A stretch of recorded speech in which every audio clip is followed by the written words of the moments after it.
بسم اللہ الرحمن الرحیم۔ ایک حافظ قرآن لڑکی پر واشنگ مشین میں کپڑے دھونے کی وجہ سے عذاب آ گیا اور اس کی میت کو واشنگ مشین کے ساتھ ہی دفن کرنا پڑا۔ آخر اس معمولی سی بات پر اس پر اللہ کا اتنا دردناک عذاب کیوں آیا؟ جب لوگوں کو اس کی حقیقت کا پتہ چلا تو سب کی چیخیں نکل گئی۔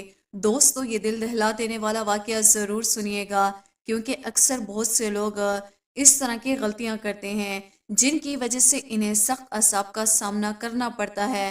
دوستو، کہا جاتا ہے کہ مظفر گڑھ کے گاؤں کے ایک چھوٹے سے علاقے میں ایک عورت بہت ہی مشکل سے زندگی گزار رہی تھی۔ اس کی ایک دیندار بیٹی تھی جس کا نام رخسار تھا۔ رخسار ماں کا ہاتھ بتاتی تھی کیونکہ اس کے والد کا انتقال بچپن میں ہی ہو گیا تھا۔ پہلے حالات ٹھیک تھے، پھر والد کو دل کا دورہ پڑنے کے بعد رخسار کی ماں بہت پریشان ہو گئی کہ گھر کا گزارا کیسے ہوگا۔ اس صورتحال میں رخسار کی ماں نے لوگوں کے گھروں میں جا کر صفائی کا کام شروع کر دیا۔ رخسار کی ماں کبھی بھی رخسار کو اپنے ساتھ لے کر نہیں جاتی تھی، بلکہ اسے ایک مدرسے میں داخل کروا دیا تھا تاکہ وہ حافظ قرآن بن سکے، اور رخسار بھی اپنی ماں کی خواہش کو پورا کرنے کے لیے مدرسے جایا کرتی تھی۔ جب رخسار نے حفظ مکمل کیا تو وہ گھر پر ہی رہتی تھی، کیونکہ رخسار کی ماں کے پاس اتنے پیسے نہیں تھے کہ وہ اپنی بیٹی کو مزید تعلیم دلوا سکے۔ رخسار کی ماں صبح سویرے لوگوں کے گھروں میں کام کرتی تھی، جبکہ رخسار کو یہی کہتی تھی کہ بس تم گھر میں ہی رہو اور مدرسے کی تعلیم پر دھیان دو۔ یوں ہی دن گزرتے گئے۔ ایک دن اچانک رخسار کی ماں لوگوں کے گھروں سے کام کر کے واپس آ رہی تھی۔ راستے میں پتھر سے ٹھوکر لگنے کی وجہ سے وہ زمین پر بہت بری طرح سے پھسل کر گری، جس کی وجہ سے اس کی کمر میں شدید قسم کا جھٹکا لگا۔ اب تو رخسار کی ماں سے چلنا تو دور کی بات تھی، اٹھ کر بیٹھ بھی نہیں جاتا تھا۔ ڈاکٹرز نے رخسار کی ماں کو آرام کرنے کا مشورہ دیا۔ یہ وقت تھا جب رخسار اور اس کی ماں دونوں ہی بہت زیادہ گھبرا گئے کہ اب کیا ہوگا، ہمارا گھر کیسے چلے گا، اب کیا کیا کیا جائے۔ اگر رخسار کے ساتھ ایسا معاملہ ہوتا تو گھر کا گزارا ہوتا رہتا، لیکن اب اس کی ماں بستر سے لگ کر رہ گئی تھی۔ پہلے تو 2 وقت کی روٹی مل جاتی تھی، لیکن اب تو وہ بھی مشکل ہو رہی تھی۔ ایک دن رخسار نے اپنی ماں سے بات کی، امی اگر آپ چاہیں تو میں آپ کی جگہ لوگوں کے گھروں میں جا کر کام کر لیتی ہوں۔ رخسار کی ماں نے فوراً انکار کرتے ہوئے کہا کہ نہیں نہیں، میں تمہیں دوسروں کے گھروں میں کام کرنے کیسے دے سکتی ہوں، آج کل بھلائی کا زمانہ کہاں رہا ہے۔ لیکن کیونکہ گھر کے حالات بہت خراب ہو چکے تھے اور اس نے اپنی ماں کو بہت سمجھایا، آخرکار اس کی ماں نے اجازت دے ہی دی۔ اب رخسار برقع پہن کر لوگوں کے گھروں میں جا کر کام کرنے لگے۔ پہلے وہ ایک بنگلے میں جاتی تھی جہاں پر وہ جا کر تمام کام کیا کرتی تھی۔ ایک دن اسے ایک اور کام مل گیا، اسی طرح سے اس نے 3-4 گھروں کا کام بھی اٹھا لیا۔ جب رخسار کی ماں نے دیکھا کہ اس نے اتنا کام شروع کر دیا ہے تو وہ پریشان ہو گئی کہ کیوں اپنی جان پر اتنا بوجھ بنا رہی ہو، لیکن رخسار نے اپنی ماں کو سمجھایا، امی میں ہر گھر میں 2-2 گھنٹے کام کر لیتی ہوں، اس سے کوئی نقصان نہیں ہوتا، الٹا میرے پیسے بہت زیادہ بن جاتے ہیں۔ رخسار نے اپنی ماں کو 1 مہینے میں کمائے ہوئے پیسے دکھائے تو وہ بہت خوش ہوئی۔ یوں ہی دن گزرنے لگے۔ رخسار اپنی ماں کی جگہ لوگوں کے گھروں میں جا کر کام کرنے لگی۔ وہ کچن کے کاموں سے لے کر کپڑے دھونے تک سب کچھ خوشی خوشی کرتی تھی۔ اپنے گھر میں رہتے ہوئے رخسار نے کبھی کسی کام کو ہاتھ نہیں لگایا تھا، لیکن اب قسمت نے اس دوراہے پر لا کر کھڑا کر دیا تھا۔ بغیر کسی شکوے کے وہ تمام کام خوشی خوشی سے کرتی تھی، خاص طور پر کپڑے دھونے کا کام۔ بنگلے کی مالکن کو رخسار یہی کہتی تھی کہ بی بی جی پہلے تو میں کپڑے دھوؤں گی۔ مالکن بھی آرام سے اسے اجازت دے دیتی تھی اور یوں رخسار 2-2 گھنٹے میں خوشی خوشی کپڑے دھو دیتی۔ وہ کپڑوں کو اچھی طرح سے مل مل کر دھونے لگی تھی اور اس کے دھلے ہوئے کپڑے بہت اچھے اور صاف ہوتے تھے۔ یہ دیکھ کر مالکن رخسار کی بہت تعریف کرتی تھی اور کہتی تھی کہ تم اپنی امی سے بھی اچھے کپڑے دھوتی ہو، بے شک تمہاری امی ٹھیک ہو جائے اور دوسروں کے گھروں کا کام ہی لے لے، لیکن میرے گھر کے کپڑے تم ہی دھویا کرو گے۔ رخسار اپنی تعریفیں سن کر بہت خوش ہو جایا کرتی تھی۔ رخسار کی امی نے جو محسوس کیا تھا کہ رخسار خوشی خوشی لوگوں کے گھروں میں کام کر رہی ہے اور کوئی مسئلہ نہیں ہے، اور مالکن بھی اس کے ساتھ ٹھیک ہے تو وہ بھی مطمئن ہو گئے۔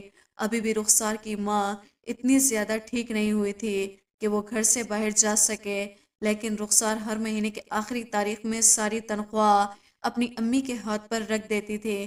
رخسار کی ماں نے جو اتنے پیسے دیکھے تو حیران رہ گئی اور رخسار سے کہنے لگی، ارے رخسار، تم نے تو 5 لوگوں کے گھروں کا کام جا کر کیا ہے، لیکن یہ تنخواہ تو اس کے مقابلے میں بہت زیادہ ہے۔ رخسار نے اپنی امی کی بات سنی تو اسے تسلی دیتے ہوئے کہنے لگی کہ امی، دراصل بات یہ ہے کہ میں گھر کی صفائی کے علاوہ چھوٹے موٹے کام بھی کر لیتی ہوں، جس کی وجہ سے مالکن بھی خوش ہو جاتی ہے اور مجھے 300-400 روپے اضافی دے دیتی ہے، اس لیے میرے پاس یہ پیسے آ جاتے ہیں۔ رخسار کی ماں یہ سن کر دکھی ہوئی کہ میری بیٹی جو کہ ابھی 18 سال کی ہے اور کبھی اس نے گھر کا کام بھی نہیں کیا، کہ اب روٹی کمانے کے لیے دن رات محنت کر رہی ہے اور اتنا زیادہ کام کرنا پڑتا ہے۔ لیکن رخسار کا چہرہ تو بالکل خوشنما نظر آتا تھا، کیونکہ اسے اس کام سے محبت ہو گئی تھی۔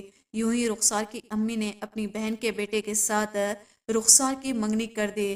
اب رخسار اپنے ان پیسوں سے اپنا جہیز بنانے لگے اور تھوڑی ہی مدت میں اس کی تمام ضروری چیزیں خرید کر اس نے اپنا جہیز بنا لیا۔ شادی کی تاریخ بھی رکھ دی گئی تو رخسار نے اپنے ہونے والے شوہر سے یہ شرط رکھی تھی کہ میں اپنی امی کو بھی اپنے ساتھ لے کر آؤں گی۔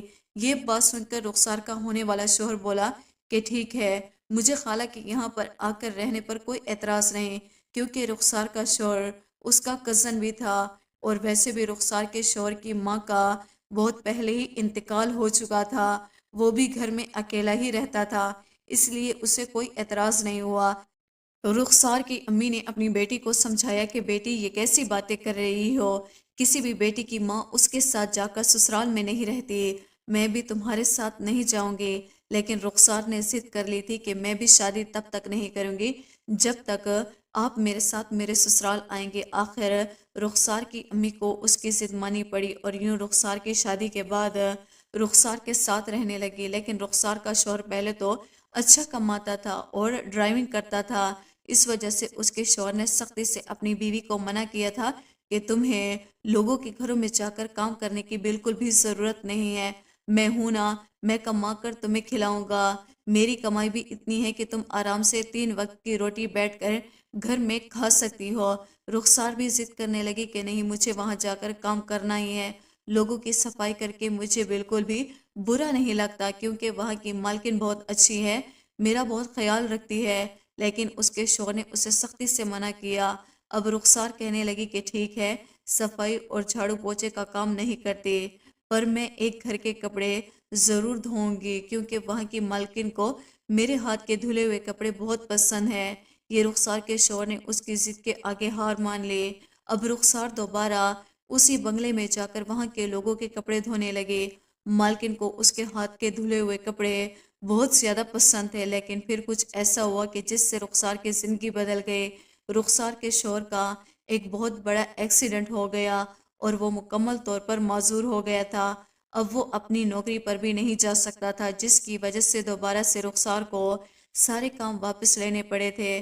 رخسار کی ماں اسے کہا تھا کہ بیٹی، اپنے گھر پر ہی رہو اور اپنا گھر سنبھالو، اب میں بالکل ٹھیک ہو گئی ہوں، میں تمہاری جگہ پر صفائی کا کام کر لیتی ہوں۔ لیکن اس نے اپنی ماں کو سختی سے منع کیا اور کہنے لگی کہ اماں، پہلے کی بات اور تھی، اب صفائی کا کام میں بالکل کر سکتی ہوں، اور آپ بوڑھی ہو گئی ہیں، آپ نہیں کر سکتی، آپ میری ذمہ داری ہیں، میرے گھر پر رہتی ہیں۔ کچھ دنوں کے بعد رخسار کو پتہ چلا کہ وہ ماں بننے والی ہے، تو رخسار کی ماں نے پہلے تو رخسار کو منع کر دیا کہ تم گھر پر آرام کرو۔ رخسار کی ماں دوبارہ سے کام کرنے لگی، پر جیسے مہینے کے آخر میں رخسار کی ماں کو تنخواہ ملی تو اس کی ماں کی تنخواہ رخسار کی تنخواہ کے مقابلے میں بہت ہی کم تھی۔ رخسار بھی چونک اٹھی، کیونکہ اس نے بھی وہی سارے کام کیے تھے جو رخسار کیا کرتی تھی، پھر پیسوں میں اتنا فرق کیوں پڑا تھا؟ لیکن اگلے مہینے رخسار نے فیصلہ کیا کہ وہ ایسی حالت میں بھی کام کرنے کے لیے جایا کرے گی، اور پھر ایسا ہی ہوا۔ رخسار ایسی حالت میں بھی لوگوں کے گھروں میں کام کرنے لگے۔ چند ماہ کے بعد ہی اس نے ایک بہت ہی پیارے سے بچے کو جنم دیا تھا۔ جیسے ہی وہ بچہ اس دنیا میں آیا تو اس کے آنے کے بعد رخسار کے گھر والوں کو ایک اور آزمائش نے آ کر گھیرا۔ رخسار اپنے بچے کو چھوڑ کر کام پر چلی جاتی تھی۔ رخسار کی ماں اپنے نواسے کو سنبھالتی تھی، جبکہ اس کے بیٹے تھک ہار کر واپس آتے تھے۔ رخسار کی ماں اپنی بیٹی کی اس محنت پر کافی دکھی ہوتی تھی کہ میری بیٹی کتنی محنت کرتی ہے، اللہ کرے کہ اس کی قسمت کھل جائے اور اسے اتنا ملے کہ اسے یوں لوگوں کے گھروں میں کام نہ کرنا پڑے۔ رخسار کی امی اسے دعائیں دیتی، لیکن شاید قدرت کو کچھ اور ہی قبول تھا، کیونکہ ایک روز اچانک ایک رخسار کے گھر میں ایک بچہ دوڑتا ہوا آیا اور اس نے رخسار کی امی اور اس کے شوہر کو یہ خبر دی کہ رخسار کی موت واقع ہو گئی ہے۔ یہ خبر سنتے ہی رخسار کی امی بے ہوش ہو گئی، جبکہ رخسار کا شوہر صدمے سے دو چار ہو گیا تھا۔ اسے تو یقین نہیں آ رہا تھا۔ کچھ ہی دیر کے بعد رخسار کی ماں کو ہوش آیا تو اس نے دیکھا کہ سامنے بہت زیادہ لوگ جمع تھے اور اس کے گھر میں محلے والے آ چکے تھے۔ رخسار کی ماں نے لوگوں سے چیخ کر کہا کہ بتاؤ میری بیٹی کی میت کہاں ہے، میری بیٹی کو یہاں کیوں نہیں لایا گیا۔ رخسار کی ماں کی بات سن کر ہر کوئی ایک دوسرے کے چہرے کو دیکھنے لگا تھا، ہر کوئی استغفار کر رہا تھا اور یہی سوچ رہا تھا کہ آخر اس بیچاری ماں کو کیسے بتائیں کہ اس کی بیٹی کے ساتھ کیا ہوا ہے۔ جب اتنی ہی دیر میں اس گھر کی مالکن بھی آ گئی جس کے گھر میں رخسار کام کرتی تھی اور جس کے گھر میں رخسار کی موت واقع ہوئی تھی، اس نے آ کر فوری رخسار کی ماں کو بتایا کہ رخسار کو واشنگ مشین سے کرنٹ لگنے کی وجہ سے اس کی موت ہوئی ہے، جس کی وجہ سے اس کی میت واشنگ مشین کے ساتھ بالکل چپک گئی ہے اور اسے الگ ہونے کا نام نہیں لے رہی۔ یہ خبر سننے تو سب لوگ کے رونگٹے کھڑے ہو گئے اور ہر کوئی یہی سوچ رہا تھا کہ آخر ایسا کیسے ہو سکتا ہے۔ کسی کو بھی سمجھ نہیں آ رہی تھی کہ جب ایک برقعے والی عورت سامنے آئی اور اس نے سب کچھ چلا کر بتایا کہ لگتا ہے وہ لڑکی گناہ گار تھی، تبھی اس کی میت کے ساتھ ابھی تک واشنگ مشین چپکی ہوئی ہے اور الگ ہونے کا نام نہیں لے رہی۔ اس کی یہ بات سن کر رخسار کی امی تڑپ اٹھی اور نہیں کہ میری بیٹی بالکل بھی گناہ گار نہیں ہے، اس نے کوئی گناہ نہیں کیا، ارے وہ تو حافظ قرآن ہے، بھلا اس کے ساتھ یہ سب کچھ کیسے ہو سکتا ہے، ضرور کوئی اور بات ہوگی۔ رخسار کے شوہر نے بھی اپنی ساس کی ہاں میں ہاں ملائی کہ ہاں میری بیوی بے شک لوگوں کے گھروں میں کام ضرور کرتی ہے، لیکن وہ بالکل بھی بد کردار نہیں ہے اور نہ ہی گناہ گار ہے جو اس کے ساتھ یہ سب کچھ ہوا۔ اسی طرح سبھی لوگ اس مالکن پر ہی شک کرنے لگے، ہر کوئی مالکن کو ہی الزام لگا رہا تھا کہ لگتا ہے کہ مالکن نے ہی رخسار کو مروایا ہے، ضرور اس نے ہی اس کے ساتھ ظلم کیا۔ اور یہ سب کچھ سنا تھا کہ وہ مالکن بہت زیادہ گھبرا گئی، اس نے سب کو کہا کہ نہیں میں اس پر ظلم نہیں کرتی تھی، بلکہ میں تو اسے ہمیشہ یہی کہتی تھی کہ تمہارا کام بہت اچھا ہوتا ہے، اگر میں ظلم کرتی تو بھلا رخسار اپنے شوہر کے منع کرنے کے باوجود میرے پاس کام کرنے کیوں آتی۔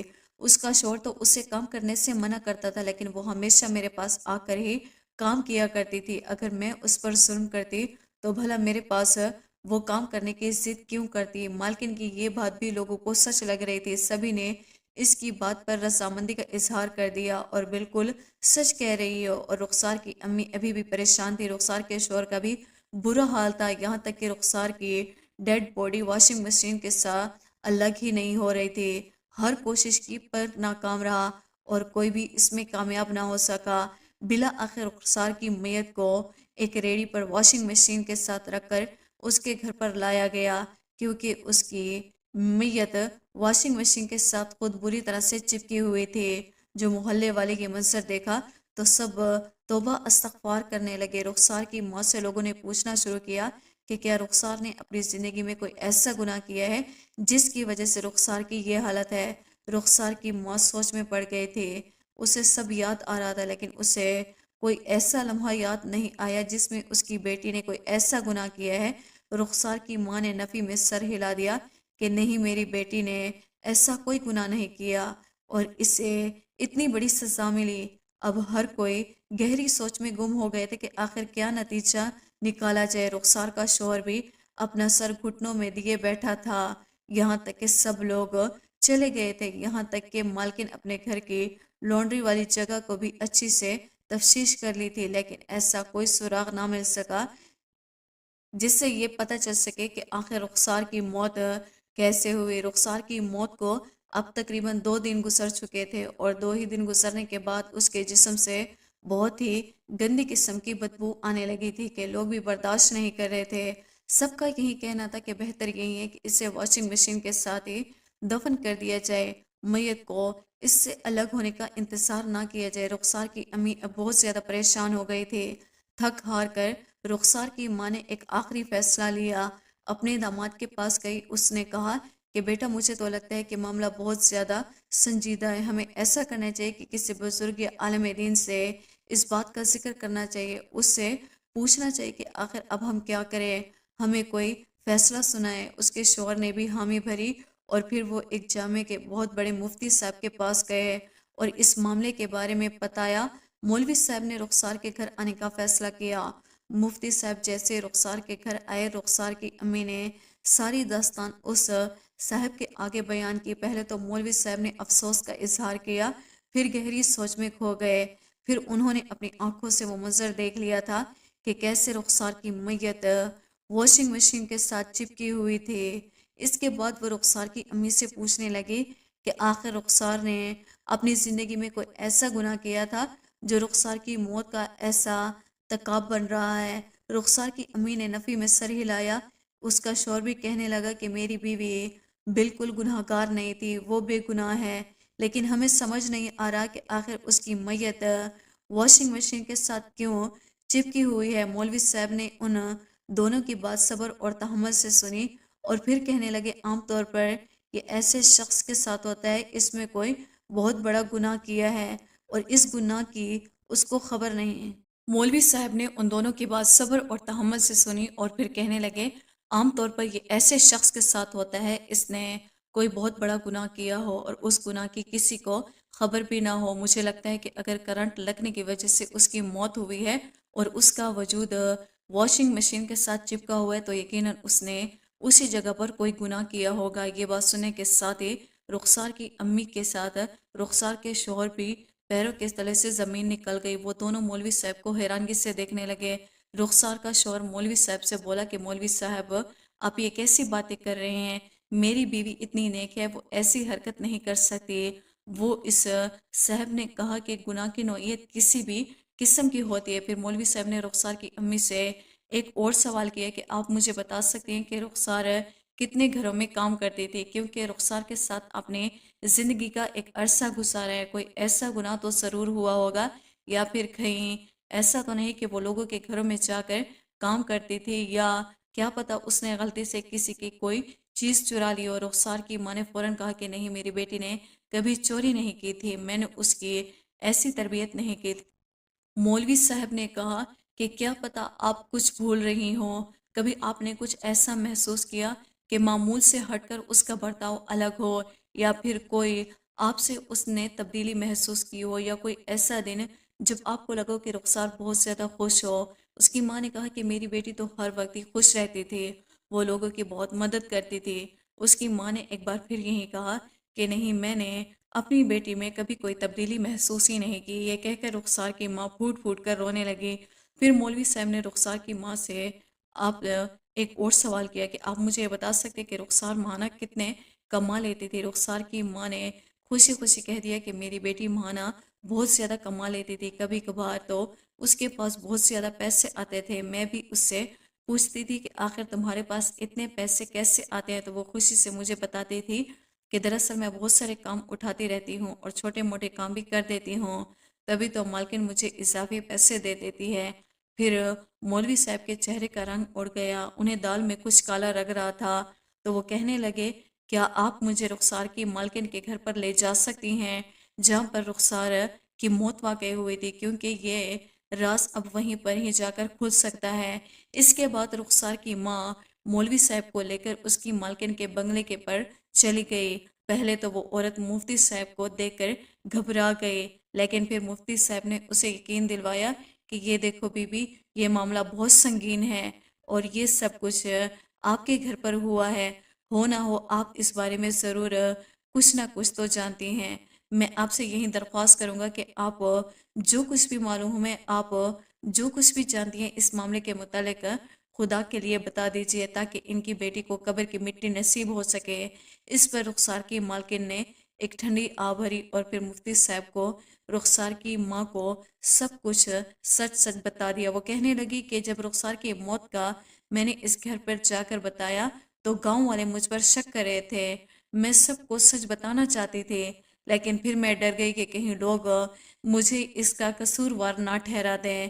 رخسار کافی سالوں سے میرے پاس کام کر رہی تھی، مجھے اس کا کام بہت زیادہ پسند تھا، وہ کپڑے بہت اچھے سے دھوتی تھی، لیکن مجھے یہ نہیں پتا تھا کہ وہ کپڑے محض ایک لالچ کی وجہ سے دھو رہی تھی۔ جس دن رخسار کی موت ہوئی تھی اس سے کچھ وقت پہلے ہی رخسار نے مشین میں کپڑے دھونا شروع کیے تھے۔ میرے کمرے میں کچھ کپڑے دھونے کے لیے رہتے تھے، اس لیے میں وہ کپڑے دینے کے لیے رخسار کے پاس گئی، لیکن میں نے دیکھا کہ رخسار چوروں کی طرح کپڑے کی تلاشی لے رہی تھی، ادھر ادھر منہ کرتی ہے، کپڑے میں کچھ ٹٹول رہی تھی، کپڑوں کی جیبوں میں ہاتھ مار کر دیکھ رہی تھی کہ شاید کوئی چیز ڈھونڈنا چاہتی ہے۔ یہ دیکھ کر میں وہیں پر چپ کر سب کچھ دیکھنے لگی۔ اتنے میں ہی میں نے دیکھا کہ میرے شوہر کی کوٹ کی جیب میں سے 1000 روپے کا نوٹ نکلا، جسے دیکھ کر رخسار کی آنکھوں میں چمک آ گئی۔ اس نے جلدی سے دوپٹے کے پلو سے اس نوٹ کو باندھ لیا، پھر دوسرے کپڑوں کو ٹٹولنے لگی۔ ایسے کرتے کرتے اس نے سب کپڑے ٹٹول دیے، کسی میں سے 500 کا نوٹ، کسی میں سے 100 200، اسی طرح اسے پیسے مل رہے تھے۔ کیونکہ میری عادت نہیں تھی کہ میں کپڑوں کو چیک کر کے دھونے کے لیے ڈالوں، اس لیے اکثر میرے شوہر اور میرے بیٹے کے کپڑے کی جیبوں میں سے پیسے رہ جاتے۔ کئی دفعہ تو میرے شوہر نے مجھے اس بارے میں بتایا تھا کہ میرے فلاں کپڑوں میں اتنے پیسے چھوٹ گئے تھے، کیا تمہیں ملے ہیں؟ تو میں ان کی باتوں کو اتنا سیریس نہیں لیتی تھی اور نظر انداز کر دیتی تھی، کیونکہ ہمارے پاس اللہ کا دیا بہت کچھ ہے، ہمارے لیے یہ چیزیں بہت معمولی تھی۔ لیکن جب اس دن میں نے رخسار کو ایسی حرکت کرتے ہوئے دیکھا تو مجھے شدید قسم کا جھٹکا لگا۔ خدا جانتا ہے کہ میں اس پر کسی قسم کا کوئی زور زبردستی یا تشدد نہیں کیا کرتی تھی، میں بس اس کے پاس گئی اور اسے وہ کپڑے تھما دیے اور میں نے کہا کہ رخسار اگر تمہیں پیسے چاہیے تھے تو تم مجھ سے مانگ لیتی، میں نے تم میں کبھی کوئی فرق نہیں کیا، جو ہمارے گھر پر بنتا تھا وہ تمہارے اور تمہارے بچوں کے لیے بھی میں دے دیتی تھی، کپڑے جوتے پیسے سب کچھ میں نے تمہیں دیے، پھر تم نے ایسی حرکت کیوں کی؟ مجھے اس کی ان پیسوں کی کوئی اعتراض نہیں تھا، میں نے تو اس سے وہ پیسے لیے بھی نہیں تھے، مجھے تو صرف اس کی ایمانداری پر دکھ ہوا تھا۔ میں نے یہ کہہ کر جیسے اپنے کمرے کی طرف مڑی، ایک زوردار چیخ کی آواز مجھے سنائی دی، وہ رخسار کی چیخ تھی۔ میں دوڑی ہوئی گئی تو دیکھا کہ رخسار مشین کے ساتھ بری طرح سے چپکی ہوئی تھی، شاید اسی شدید قسم کا جھٹکا لگا تھا۔ میں نے گھر میں موجودہ باقی نوکروں کو بھی بلوایا، بڑی مشکل سے ہم نے مین سوئچ بند کیا تھا، لیکن رخسار کی ڈیڈ باڈی اس سے الگ ہونے کا نام ہی نہیں لے رہی تھی، اس لیے مجھے مجبوراً اسے واشنگ مشین کے سمیت ہی رخسار کے گھر پر اس کی میت کو پہنچانا پڑا۔ یہ کہہ کر وہ عورت بھی بہت دکھی ہوئی، اس کی آنکھوں میں بھی آنسو آ گئے۔ اب مفتی صاحب سب کچھ سمجھ چکے تھے اور شاید اب رخسار کی ماں کو بھی اور سب کچھ سمجھ آ رہا تھا کہ کیسے ان کی بیٹی مہینے کے آخر میں اتنے زیادہ پیسے جمع کر پاتی تھی۔ رخسار کی ماں کا سر جھک گیا اور وہ بہت شرمندہ ہوئی۔ مفتی صاحب نے کہا کہ بی بی، آپ کو آپ کے تمام سوالات کے جواب مل چکے ہیں، اب بہتر یہی ہے کہ رخسار کو اس مشین کے ساتھ ہی دفن کر دیا جائے، تو اس کے گناہ کی سزا تھی جو اسے ملی تھی۔ لیکن رخسار کی ماں، رخسار کے شوہر کے دل پر جو گزری تھی وہ کوئی نہیں جانتا تھا۔ پھر یوں رخسار کی میت کو واشنگ مشین کے ساتھ ہی دفن کر دیا گیا۔ رخسار کی موت کی اصل وجہ جان کر لوگوں نے کانوں کو ہاتھ لگائے اور سب نے یہ پکا عزم کر لیا کہ کبھی بھی ایسی حرکت نہیں کریں گے، ایسا گناہ کبھی بھی نہیں کریں گے کہ جس سے ایسی موت واقع ہو۔ دوستو، یہ واقعہ ہم سبھی کے لیے ایک بہت بڑا سبق ہے، کیونکہ بہت سی ایسی عورتیں ہیں جو گھروں میں کام کرتی ہیں، شاید سبھی نہیں لیکن ان میں سے چند ایک اس طرح کی حرکتیں ضرور کرتی ہیں، اور وہ مرد حضرات جو کپڑے استری وغیرہ کرنے کا کام کرتے ہیں، اکثر کپڑے استری کرتے وقت بھی کپڑوں کی جیبوں میں سے پیسے نکل آتے ہیں، تو وہ لوگ بھی اسی طرح کی حرکتیں کرتے ہیں۔ دوستو، چوری چوری ہوتی ہے، چاہے 1 روپے کی ہو یا 1,00,000 روپے کی ہو، ہمیں اللہ تعالیٰ کے آگے اس کا جواب دینا ہوگا، اللہ کے آگے ہماری اس کی پکڑ ہوگی، ان سب معاملات کے بارے میں ہمیں جواب دینا ہوگا۔ آج اپنے حالات بہتر کرنے کے لیے کوئی ایسا راستہ اختیار مت کریں جس سے آپ کا کل اور آخرت مشکل میں پڑ جائے۔ نیکی، ثواب اور صدقہ جاریہ سمجھ کر اس ویڈیو کو دوسرے لوگوں تک بھی شیئر کیجیے گا، کیا پتہ یہ بات کسی کے